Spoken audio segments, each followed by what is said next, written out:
ಪ್ರಮುಖವಾಗಿ ಅನ್ನಪೂರ್ಣೇಶ್ವರಿ ದೇವಸ್ಥಾನ ಭಾರತದಲ್ಲಿ ಇರತಕ್ಕಂಥ ದೇವಸ್ಥಾನಗಳು ತುಂಬ ವಿರಳ, ತುಂಬ ಕಮ್ಮಿ ಇರೋ ದೇವಸ್ಥಾನ. ಅನ್ನಪೂರ್ಣೇಶ್ವರಿ ಪ್ರಸಾದವನ್ನು ಸ್ವೀಕರಿಸಿದ್ರೆ ಈ ಜನ್ಮದಲ್ಲಿ ಜನ್ಮದಲ್ಲಿ ಮಾಡತಕ್ಕಂತಹ ಸಂಪೂರ್ಣ ಕರ್ಮಗಳು ಕಳೆದು ಆ ಭಗವತಿ ಅನುಗ್ರಹದಿಂದ ನಿಮ್ಮ ಎಲ್ಲ ಇಷ್ಟೈಶ್ವರ್ಯಗಳು ಈಡೇರತಕ್ಕಂಥ. ನವದುರ್ಗಿಯರಿದ್ದಾರೆ, ನವಶಕ್ತಿ ಪೀಠಗಳಿದೆ. ಯಾರು ಕಾಶಿಗೆ ಬರ್ತಿರೋ ವಿಶ್ವನಾಥನ ದರ್ಶನ ಆದ ಮೇಲೆ ಆ ಅನ್ನಪೂರ್ಣೇಶ್ವರಿ ದರ್ಶನ ಮಾಡಿದ್ರೆ ಮಾತ್ರ ನಿಮಗೆ ಮುಕ್ತಿ ಪ್ರಾಪ್ತವಾಗುತ್ತೆ. ಅನ್ನಪೂರ್ಣೇಶ್ವರಿಯಾಗಿ ಪಾರ್ವತಿ ಯಾಕೆ ಇಲ್ಲಿಗೆ ಬಂದ್ಲು ಅಂತ ತುಂಬ ಜನಕ್ಕೊಂದು ಅನುಮಾನವಿದೆ. ಗುರುಭ್ಯೋ ನಮಃ ಹರಿ ಓಂ.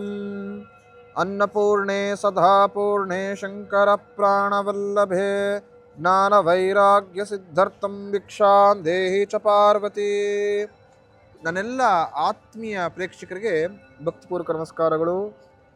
ಕಾಶಿ ಕ್ಷೇತ್ರದಲ್ಲಿ ಪ್ರಮುಖವಾಗಿ ಈ 3 ಅಮ್ಮನವರ ದೇವಸ್ಥಾನಕ್ಕೆ ಹೋಗಬೇಕು ಅಂತ ನಾವು ಹೇಳ್ತೇವೆ.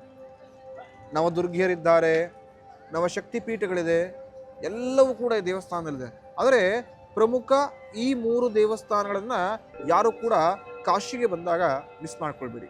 ಮೊದಲು ಸಾಕ್ಷಾತ್ ಪಾರ್ವತಿಯೇ ಅನ್ನಪೂರ್ಣೇಶ್ವರಿಯಾಗಿ ನೆಲೆಸಿರ್ತಕ್ಕಂಥ ಅನ್ನಪೂರ್ಣೇಶ್ವರಿ ದೇವಸ್ಥಾನ, ದೊಡ್ಡ ಶಕ್ತಿಪೀಠ ವಿಶಾಲಾಕ್ಷಿ ಅಮ್ಮನವರ ದೇವಸ್ಥಾನ ಮತ್ತು ವಾರಾಹಿ ದೇವಸ್ಥಾನ. ಪ್ರಮುಖವಾಗಿ ಅನ್ನಪೂರ್ಣೇಶ್ವರಿ ದೇವಸ್ಥಾನ ಭಾರತದಲ್ಲಿ ಇರತಕ್ಕಂಥ ದೇವಸ್ಥಾನಗಳು ತುಂಬ ವಿರಳ, ತುಂಬ ಕಮ್ಮಿ ಇರೋ ದೇವಸ್ಥಾನ. ನಮ್ಮ ಸೌಭಾಗ್ಯ ಕರ್ನಾಟಕದಲ್ಲಿ ಅನ್ನಪೂರ್ಣೇಶ್ವರಿ ದೇವಸ್ಥಾನದ ಹೊರನಾಡಿನಲ್ಲಿ ಭಗವತಿ ನೆಲೆಸಿ ಯಾರೇ ಹೋದರೂ ಕೂಡ ಭಗವತಿಯನ್ನು ಕೈ ಚಾಚಿ ಬೇಡಿದ್ರೆ ಎಲ್ಲ ರೀತಿಯ ಅನುಗ್ರಹವನ್ನು ಮಾಡಿಕೊಡ್ತಕ್ಕಂಥ ಒಂದು ಪುಣ್ಯಕ್ಷೇತ್ರ ನಮ್ಮ ಕರ್ನಾಟಕದಲ್ಲಿದೆ. ಅದು ನಮ್ಮ ಸೌಭಾಗ್ಯ. ಆದರೆ ಈ ಕಡೆ ಸಾಕ್ಷಾತ್ ಪಾರ್ವತಿಯೇ ಅನ್ನಪೂರ್ಣಿಯಾಗಿ ನೆಲೆಸಿರ್ತಕ್ಕಂಥದ್ದು ಕಾಶಿಯಲ್ಲಿ.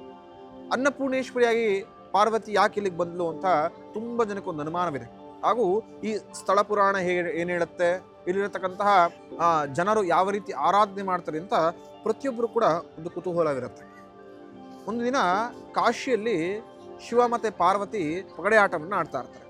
ಶಿವ ಎಲ್ಲವೂ ನನ್ನಿಂದನೇ ಆಗ್ತಾ ಇದೆ, ಈ ಆಟ ಕೂಡ ಒಂದು ಮಾಯೆ, ಜಗತ್ತು ಒಂದು ಮಾಯೆ ಅಂತ ಹೇಳ್ತಾ ಅನ್ನವೂ ಕೂಡ ಒಂದು ಮಾಯೆ ಅಂತ ಹೇಳಿಬಿಡ್ತಾರೆ. ಆ ಮಾತಿಗೆ ಬೇಸರಗೊಂಡ ಪಾರ್ವತಿ ದೇವಿ ಯಾರಿಗೂ ಕೂಡ ಅನ್ನ ಆಹಾರಗಳು ಸಿಗಬಾರ್ದು ಅಂತೇಳಿ ಅದೃಷ್ಟಲಾಗ್ಬಿಡ್ತಾಳೆ. ಪ್ರತಿಯೊಬ್ಬ ವ್ಯಕ್ತಿಯೂ ಕೂಡ ಅನ್ನ ನೀರು ಸಿಗದೆ ತುಂಬ ವ್ಯಥೆಯಿಂದ ಜೀವನ ಮಾಡತಕ್ಕಂತಹ ಸಂಕಷ್ಟದ ಪರಿಸ್ಥಿತಿ ಬಂದ್ಬಿಡುತ್ತೆ. ಸಾಕ್ಷಾತ್ ಭಗವಂತನಿಗೂ ಶಿವನಿಗೂ ಸಹಿತವಾಗಿ ಯಾರಿಗೂ ಕೂಡ ನೈವೇದ್ಯ ಮಾಡೋದಕ್ಕೆ ಅನ್ನ ಆಹಾರಗಳಿರೋದಿಲ್ಲ. ಎಲ್ಲರೂ ದೇವಾನ ದೇವತೆಗಳು ಕೂಡ ಬ್ರಹ್ಮನ ಬಳಿ, ವಿಷ್ಣುವಿನ ಬಳಿ ಹೋಗಿ ಕೇಳ್ಕೊಳ್ತಾರೆ, ಪರಿಹಾರ ಸಿಗೋದಿಲ್ಲ.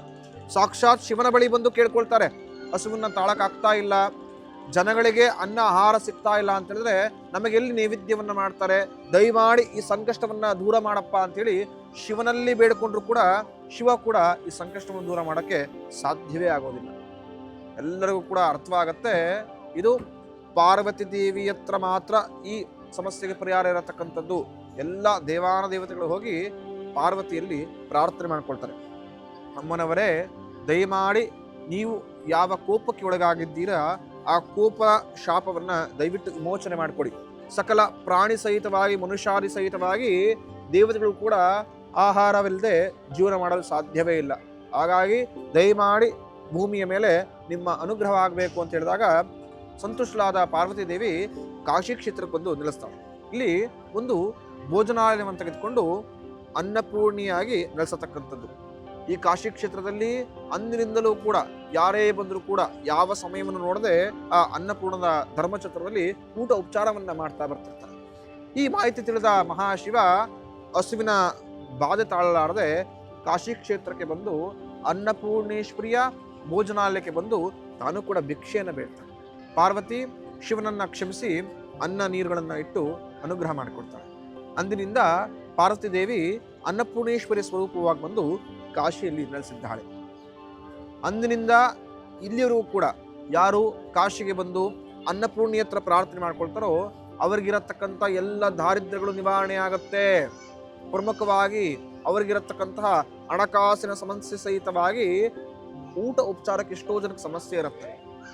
ನಮ್ಮ ಹತ್ರ ತುಂಬ ಜನ ಹೇಳ್ತಿರ್ತಾರೆ, ತುಂಬ ಚೆನ್ನಾಗಿದ್ವಿ, ಒಂದು ತುತ್ತು ಅನ್ನಕ್ಕೂ ಕೂಡ ಕಷ್ಟಪಡತಕ್ಕಂಥ ಪರಿಸ್ಥಿತಿ ಬಂದ್ಬಿಟ್ಟಿದೆ ಅಂಥೇಳಿ.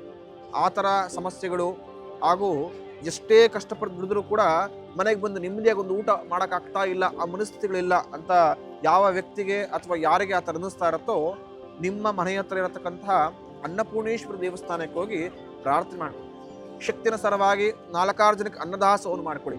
ಖಂಡಿತವಾಗಿಯೂ ಅನ್ನಪೂರ್ಣೇಶ್ವರಿ ಅನುಗ್ರಹವನ್ನು ಮಾಡಿಕೊಡ್ತಾಳೆ. ಯಾರು ಕಾಶಿಗೆ ಬರ್ತಿರೋ ವಿಶ್ವನಾಥನ ದರ್ಶನವಾಗಿದ ನಂತರ ಸಮೀಪದಲ್ಲೇ ಅನ್ನಪೂರ್ಣೇಶ್ವರಿ ದೇವಸ್ಥಾನ ಇದೆ, ಹೋಗಿ ಭಗವತಿ ಹತ್ರ ಪ್ರಾರ್ಥನೆ ಮಾಡ್ಕೊಳ್ಳಿ.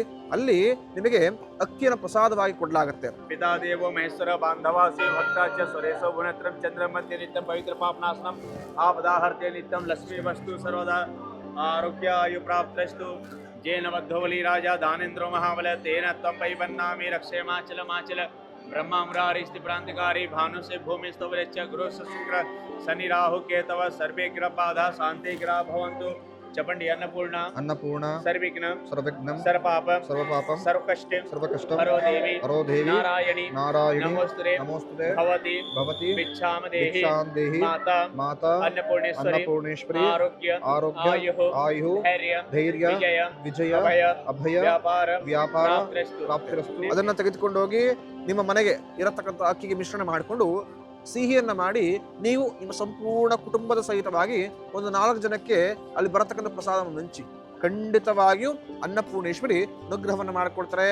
ಬೆಳಗ್ಗೆ ಮಧ್ಯಾಹ್ನ ರಾತ್ರಿ ಅನ್ನಪೂರ್ಣೇಶ್ವರಿಯ ಭೋಜನಾಲಯದಲ್ಲಿ ಪ್ರತಿಯೊಬ್ಬರಿಗೂ ಕೂಡ ಅನ್ನ ಸಂತರ್ಪಣೆ ಇರುತ್ತೆ. ಅಲ್ಲಿ ಆ ಭಗವತಿಯ ಪ್ರಸಾದವನ್ನು ಸ್ವೀಕರಿಸಿ ಖಂಡಿತವಾಗಿಯೂ ಎಂಥದೇ ಕರ್ಮಗಳಿದ್ರೂ ಕೂಡ ಆ ಪ್ರಸಾದದಿಂದ ನಾಶವಾಗಿ ಸಂಪೂರ್ಣ ಆ ಭಗವತಿ ಅನುಗ್ರಹದಿಂದ ನಿಮ್ಮೆಲ್ಲ ಮನಸ್ಸಿನ ಇಷ್ಟೈಶ್ವರ್ಯ ಈಡೇರ ಸಹಿತವಾಗಿ ಮುಕ್ತಿ ಲೋಕವು ಕೂಡ ಪ್ರಾಪ್ತವಾಗುತ್ತೆ.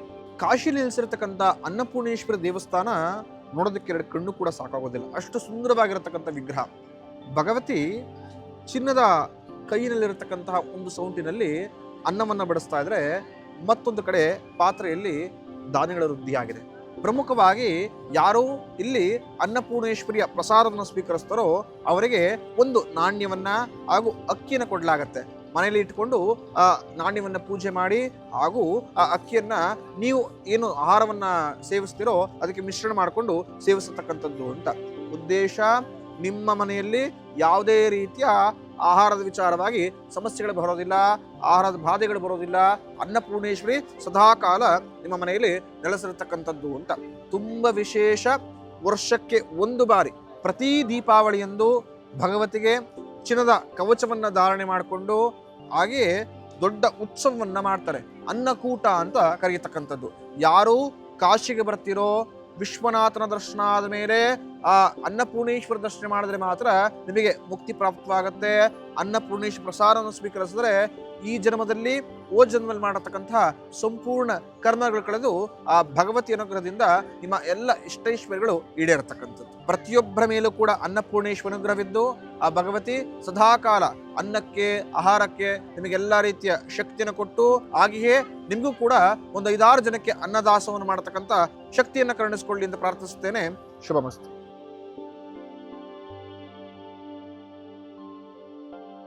ಮಣಿಕರ್ಣಿಕ ಒಂದು ಸ್ಥಳವಲ್ಲ, ಮುಕ್ತಿ ಲೋಕ ಪ್ರಾಪ್ತವಾಗುತ್ತೆ. ಮಣಿ ಅಂದರೆ ರತ್ನ, ಎಲ್ಲವೂ ಕೂಡ ಶೂನ್ಯ. ಜೀವನದಲ್ಲಿ ವೈರಾಗ್ಯ ಪ್ರಾಪ್ತವಾಗುತ್ತೆ. ಶವದ ಮುಖವನ್ನ ಯಾರೂ ಕೂಡ ತೋರಿಸೋದೇ ಇಲ್ಲ. ಜೀವನಕ್ಕೆ ಸಂದೇಶ ಕೊಡತಕ್ಕಂಥ ಜಾಗವಿದೆ. 94 ಅಂತ ಬರೀತಾರೆ. ಕಾಶಿಗೆ ಬಂದಾಗ ಮಣಿಕರ್ಣಿಕ ಘಾಟಿಗೆ ಹೋಗಿ